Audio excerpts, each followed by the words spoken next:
Learning হাইভে সবাইকে শুভেচ্ছা। আজকের লেসনে আমরা দ্য মিসিং 10th ম্যানের 6.2, 6.3 এবং 6.4 অনুশীলনীগুলো আলোচনা করব। আজকের এই লেসনটি যদি তোমাদের ভালো লেগে থাকে তাহলে লার্নিং হাইভ ইউটিউব চ্যানেলটি সাবস্ক্রাইব, লাইক এবং শেয়ার করতে ভুলো না কিন্তু। আর এই লেসন নিয়ে যদি তোমাদের কোনো প্রশ্ন, মন্তব্য বা পরামর্শ থাকে তাহলে এই ভিডিওর কমেন্টে লিখতে পারো। চলো শুরু করি।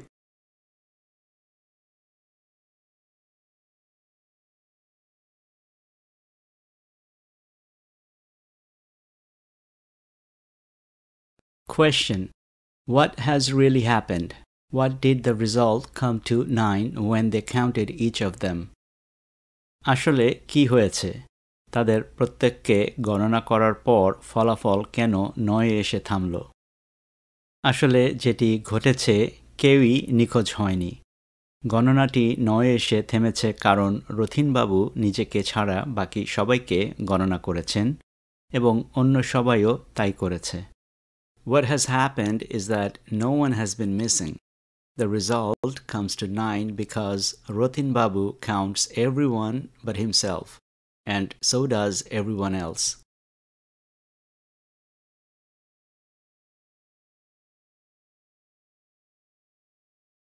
In pairs or groups, discuss the uses of capital letters in the box below. জোড়া হয়ে বা দল গঠন করে নিচের এই ক্যাপিটাল লেটারের ব্যবহার নিয়ে আলোচনা করতে হবে। বাংলা বর্ণমালায় ইংরেজির মতো ক্যাপিটাল এবং স্মল লেটার নেই, আর তাই বাংলা লেখার সময় আমাদের ক্যাপিটাল এবং স্মল লেটার নিয়ে ভাবতে হয় না। কিন্তু ইংরেজি লেখার নিয়ম ভিন্ন। এখানে where is my new pen, আমার নতুন কলমটি কোথায়, বাক্যটির সর্বপ্রথম ওয়ার্ড ওয়ের শুরু হয়েছে ক্যাপিটাল ডাব্লিউ দিয়ে। ইংরেজি লেখার নিয়ম হচ্ছে আমরা যখনই কোনো সেন্টেন্স লিখব, সেন্টেন্সের প্রথম ওয়ার্ডটি অবশ্যই ক্যাপিটাল লেটার বা বড় হাতের অক্ষর দিয়ে শুরু করতে হবে। The first letter of direct quotes. ইংরেজি হোক আর বাংলা হোক, কারো উদ্ধৃতি সরাসরি লিখলে সেটি কোটেশন চিহ্ন দিয়ে শুরু এবং শেষ করতে হবে।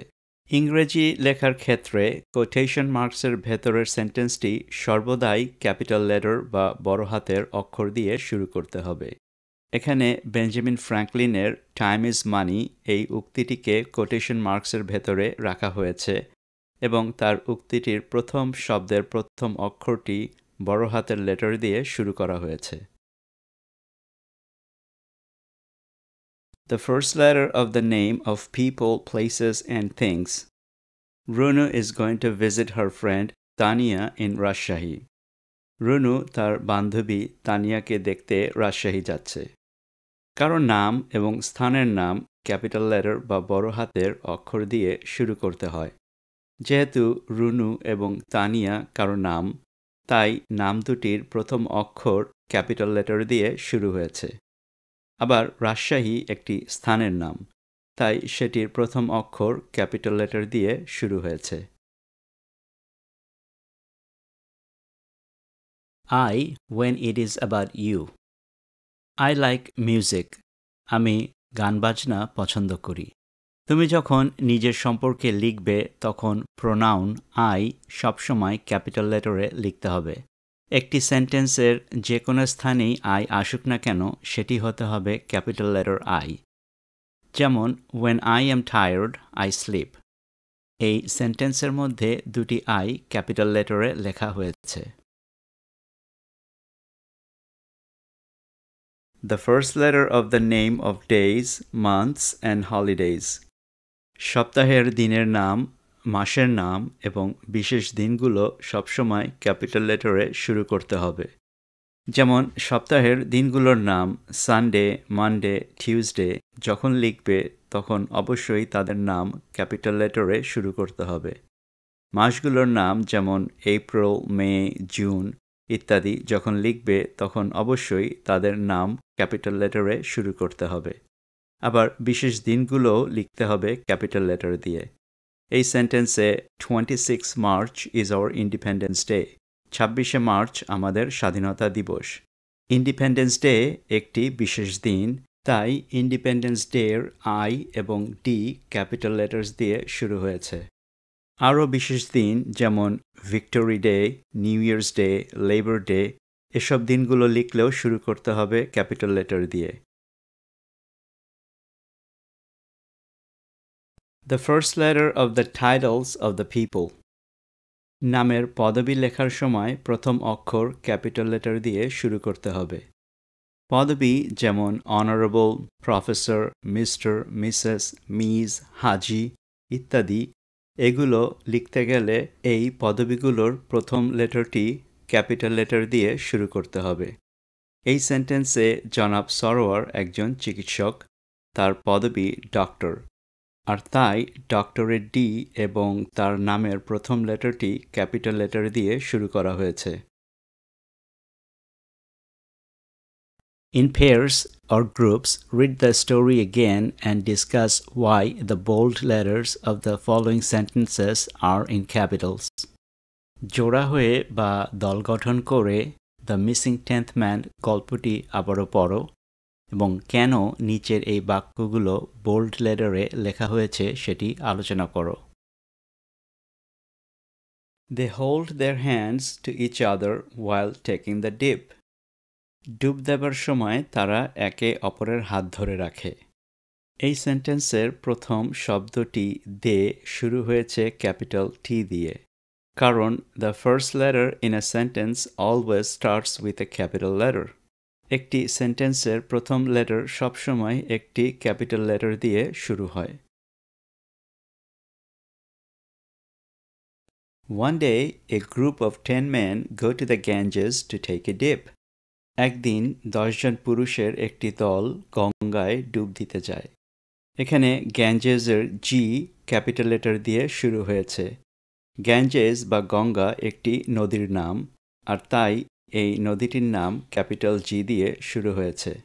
আমরা যখন কোনো নদীর নাম যেমন পদ্মা, মেঘনা, তিস্তা, কর্ণফুলী এসব নদীর নাম লিখব, সবসময় এই নদীগুলোর নাম আমরা ক্যাপিটাল লেটার দিয়ে শুরু করব। তাহলে রিজনের কলমে আমরা লিখব The first letter of places and things start with a capital letter. After returning to the shore, Mr. Rothin, one of the senior men, asks, তীরে ফিরে আসার পর মিস্টার রথিন, একজন বয়স্ক পুরুষ, জিজ্ঞাসা করলেন। আমরা একটু আগে জেনেছি যে কারোর নাম এবং নামের পদবীর প্রথম অক্ষর ক্যাপিটাল লেটার দিয়ে শুরু হয়। তাহলে কারণটি হবে The first letter of the titles of people and their names starts with a capital letter. I can help you. আমি আপনাদেরকে সাহায্য করতে পারি। এখানে আই ক্যাপিটাল লেটার দিয়ে শুরু হয়েছে কারণ আমরা যখন নিজের সম্পর্কে লিখি তখন আই সবসময় ক্যাপিটাল লেটারে লিখি। তাহলে রিজনটি হচ্ছে I is always capital letter when it is about me. এই ছবিগুলোর বাবলের ক্যাপশনগুলো পড়ো, তারপর জোড়া হয়ে বা দল গঠন করে প্রতিটি সেন্টেন্সের অর্থ নিয়ে আলোচনা করো এবং কেন সেন্টেন্সগুলোর অর্থ ভিন্ন সেটা শেয়ার করো। লেখার ক্ষেত্রে আমাদেরকে সঠিক পাংচুয়েশন বা বিরামচিহ্ন ব্যবহার করে লিখতে হয়। এই ছবিতে ছেলেটি মেয়েকে জিজ্ঞেস করছে, what do you want me to cook? অর্থাৎ আমি তোমার জন্য কি রান্না করতে পারি। এখন এই সেন্টেন্সটিতে হোয়াটের পরে একটি প্রশ্নবোধক চিহ্ন বা কোয়েশ্চেন মার্ক বসিয়ে দিলে পুরো সেন্টেন্সটির মিনিং বদলিয়ে যায়। সেক্ষেত্রে মেয়েটি প্রশ্নটি এভাবে বুঝেছে, what do you want me to cook? অর্থাৎ মেয়েটি বলছে, কি তুমি আমাকে রান্না করতে বলছো? মেয়েটি বুঝেছে যে ছেলেটি তাকে বলছে রান্না করতে, আসলে ছেলেটি কিন্তু সেটি বলেনি। কথা বলার সময় আমাদেরকে পাংচুয়েশন বা বিরামচিহ্ন ব্যবহার করতে হয় না, কিন্তু লেখার ক্ষেত্রে আমাদেরকে সঠিক পাংচুয়েশন ব্যবহার করে লিখতে হয়। কেন? তা না হলে সেন্টেন্স কোথায় শুরু এবং শেষ হয়েছে সেটি বোঝা যায় না। আর পাংচুয়েশন ব্যবহার না করে লিখলে সবচেয়ে বড় যে বিভ্রান্তিটি হয় সেটি হচ্ছে কথার অর্থ সম্পূর্ণ বদলিয়ে যায়। যেমনটি হয়েছে এই ছবিতে। মেয়েটি তার দাদিকে বলছে, লেটস ইট গ্র্যান্ডমা, অর্থাৎ দাদি চলো আমরা খাই। কিন্তু এই সেন্টেন্সে লেটস ইট এর পরে যদি কমা ব্যবহার না করা হয় তাহলে কথাটির অর্থ সম্পূর্ণ বদলিয়ে গিয়ে হয় চলো দাদিকে খাই। এই ছবিতেও দেখা যাচ্ছে যে পাংচুয়েশনের সঠিক ব্যবহার না হলে কথার অর্থ বদলিয়ে যায়। যদি পাংচুয়েশন বাদ দিয়ে আমরা বলি কংগ্রাচুলেশনস উইশড রূপা, তাহলে কথাটির অর্থ দাঁড়ায় অভিনন্দন জানালেন রূপা বা রূপা অভিনন্দন জানালেন।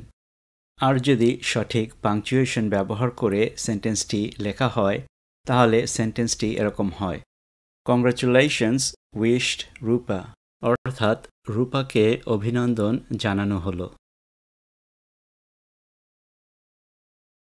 আজকে এ পর্যন্তই। সামনে আমরা এই ইউনিটের বাকি লেসনগুলো পড়ব এবং বুঝব। আর এই লেসন নিয়ে যদি তোমাদের কোনো প্রশ্ন বা মন্তব্য থাকে তাহলে এই ভিডিওর কমেন্টে লিখতে পারো। আবারও দেখা হবে সামনে। ভালো থাকো, সুস্থ থাকো।